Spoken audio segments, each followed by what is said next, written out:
Hi friends, welcome back to our YouTube channel. ముందుగా అందరికైతే happy republic day. మనమైతే ఈ రోజు మీకు thumbnail లో కనిపిస్తున్నటువంటి ఈ విషయాలను గురించి మనమైతే డిస్కస్ చేసుకుందాము. మీలో గనక ఎవరైనా మన ఛానల్ ని కొత్తగా చూస్తున్నట్లయితే తప్పకుండా మన ఛానల్ ని సపోర్ట్ చేయండి. ఇలాంటి మంచి మంచి ఇన్ఫర్మేటివ్ వీడియోస్ కోసం మన ఛానల్ అయితే సబ్స్క్రైబ్ చేసుకొని ఫాలో అవుతుండండి. సో మనమైతే వీడియోలోకి వెళ్ళిపోదాము. ఇందులో మనమైతే డిస్కస్ చేసుకునే విషయాలన్నీ కూడా మీకు జాబ్ వచ్చిన తర్వాత అంటే ఆఫ్టర్ షార్ట్ లిస్ట్ అండ్ మీరు జాయిన్ అయ్యేటప్పుడు ఈ ప్రాసెస్ అంతా కూడా మీకు జాబ్ వచ్చిన తర్వాత అయితే ఉంటుంది.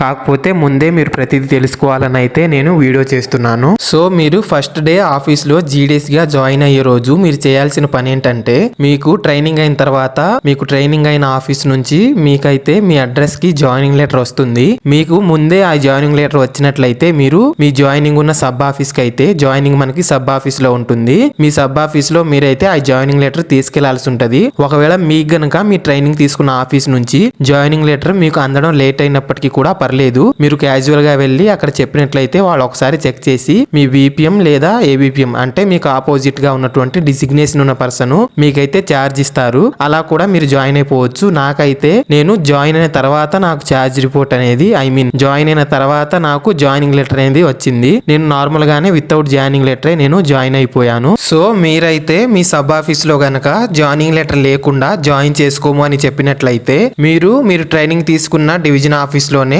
అక్కడ మీకు ట్రైనింగ్ ఇచ్చే ఆఫీసర్ కి అసిస్టెంట్ గా బీపీఎం కానీ ఏబిపిఎం కానీ అంటే లైక్ ఈ డిజిటల్ వర్క్స్ చేయడానికి ఒకళ్ళు అసిస్టెంట్ గా ఉంటారు. మీరు ట్రైనింగ్ అయ్యేటప్పుడే ఎవరు అని మీకు అర్థమైపోయింది. అప్పుడు మీరు వాళ్ళ కాంటాక్ట్ నెంబర్ తీసుకున్నట్లయితే ఒకవేళ మీరు జాయినింగ్ కంటే ముందే మీ జాయినింగ్ లెటర్ రాకుండా ఉన్నట్లయితే వాళ్ళని అడిగితే వాళ్ళు ఆ పీడిఎఫ్ ఫామ్ లో ఉన్నటువంటి లైక్ డిజిటల్ ఫామ్ లో ఉన్నటువంటి జాయినింగ్ లెటర్ ని మీకు వాట్సాప్ చేస్తారు. అది మీరు ప్రింట్అవుట్ తీయించుకొని మీరు సబ్ ఆఫీసులో ఇచ్చినట్లయితే సరిపోద్ది. అంటే ఒరిజినల్ జాయినింగ్ లెటరే ఉండాల్సిన అవసరం లేదు. ఒరిజినల్ జాయినింగ్ లెటర్ అనేది అది మీకు జాబ్ వచ్చింది అని అది ఒక బాండ్ లాగా మీరైతే మీ దగ్గర ఉంచుకోవాలి.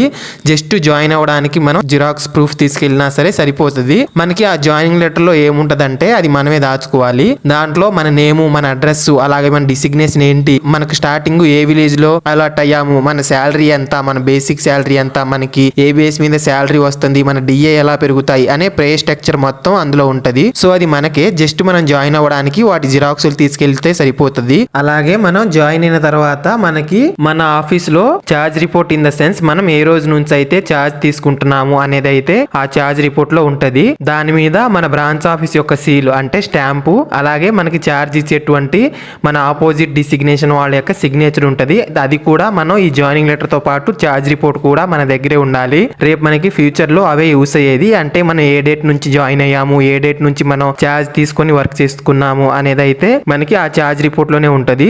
సో మనకి ఛార్జ్ రిపోర్ట్ అనేది ఫర్ ఎగ్జాంపుల్ కి మనం బీపీఎం అయినట్లయితే మనకి అలాట్ అయినటువంటి బ్రాంచ్ ఆఫీస్ లో ఏబిపిఎం ఆల్రెడీ ఉండే ఉంటారు, వాళ్ళు మనకి ఛార్జ్ ఇస్తారు. లేదంటే మనం గనక ఏబిపిఎం అయినట్లయితే మన బ్రాంచ్ ఆఫీస్ లో మన ఆపోజిట్ గా బీపీఎం ఉంటారు, వాళ్ళు మనకైతే ఛార్జ్ రిపోర్ట్ అనేది ఇస్తారు. సో ఇలాగైతే ఈ ఛార్జ్ రిపోర్టు అలాగే జాయినింగ్ లెటర్ అనేవి మనం పర్మనెంట్ గా మన దగ్గరే ఉంచుకోవాలి.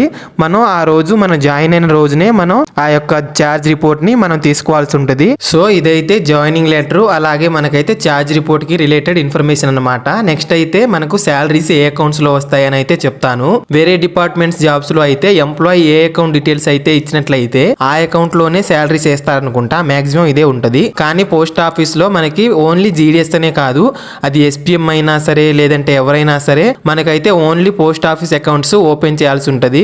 ఆ అకౌంట్లోనే మనకైతే శాలరీ వస్తుంది. మనకు ఆల్రెడీ ఆ అకౌంట్ ఉన్నట్లయితే జస్ట్ ఆ డీటెయిల్స్ ఇచ్చినట్లయితే మనకి సరిపోతుంది.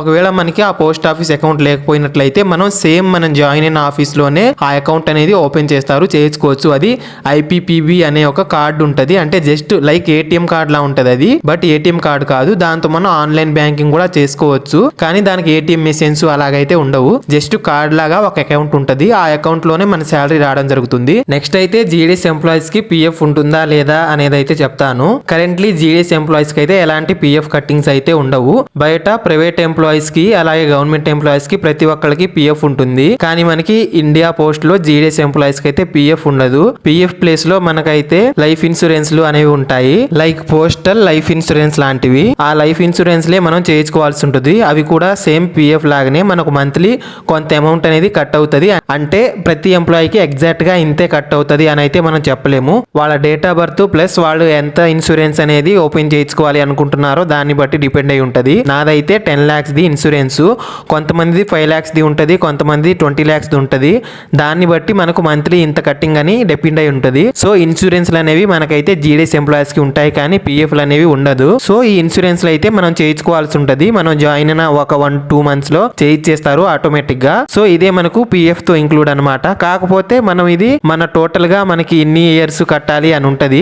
ఆ మెచ్యూరిటీ ఇయర్స్ అయిపోయిన తర్వాతే మనకు హ్యాండ్ కి క్యాష్ రావడం జరుగుతుంది. లేదు నేను ఇన్ని ఇయర్స్ కట్టలేను అని మీరు అనుకున్నట్లయితే ఆఫ్టర్ 3 years మీరు ఆ బాండ్ బ్రేక్ చేసుకొని అప్పటి వరకు మీ శాలరీలో ఎంత కట్ అయ్యాయో దానికి ఆ ఇంట్రెస్ట్ రేట్ కలుపుకొని ఎంత ఉంటే అంత వాళ్ళైతే ఇచ్చిస్తారు. సో ఇదైతే మనకి ఈ జాయినింగ్ లెటర్, అలాగే ఛార్జ్ రిపోర్టు, శాలరీ, అలాగే మనకు పిఎఫ్ ఇన్సూరెన్స్ గురించి రిలేటెడ్ ఇన్ఫర్మేషన్ అనమాట. ఐ హోప్ ఈ వీడియో ద్వారా మీకు మంచి ఇన్ఫర్మేషన్ తెలిసిందని అనుకుంటున్నాను. ఇలాంటి మంచి జెన్యూన్ ఇన్ఫర్మేషన్ కోసం మన ఛానల్ అయితే ఫాలో అవుతుండండి. నెక్స్ట్ ఇంకొక మంచి ఇన్ఫర్మేటివ్ వీడియోతో మీ ముందుకు వస్తాను. అంతవరకు సెలవు. Bye bye.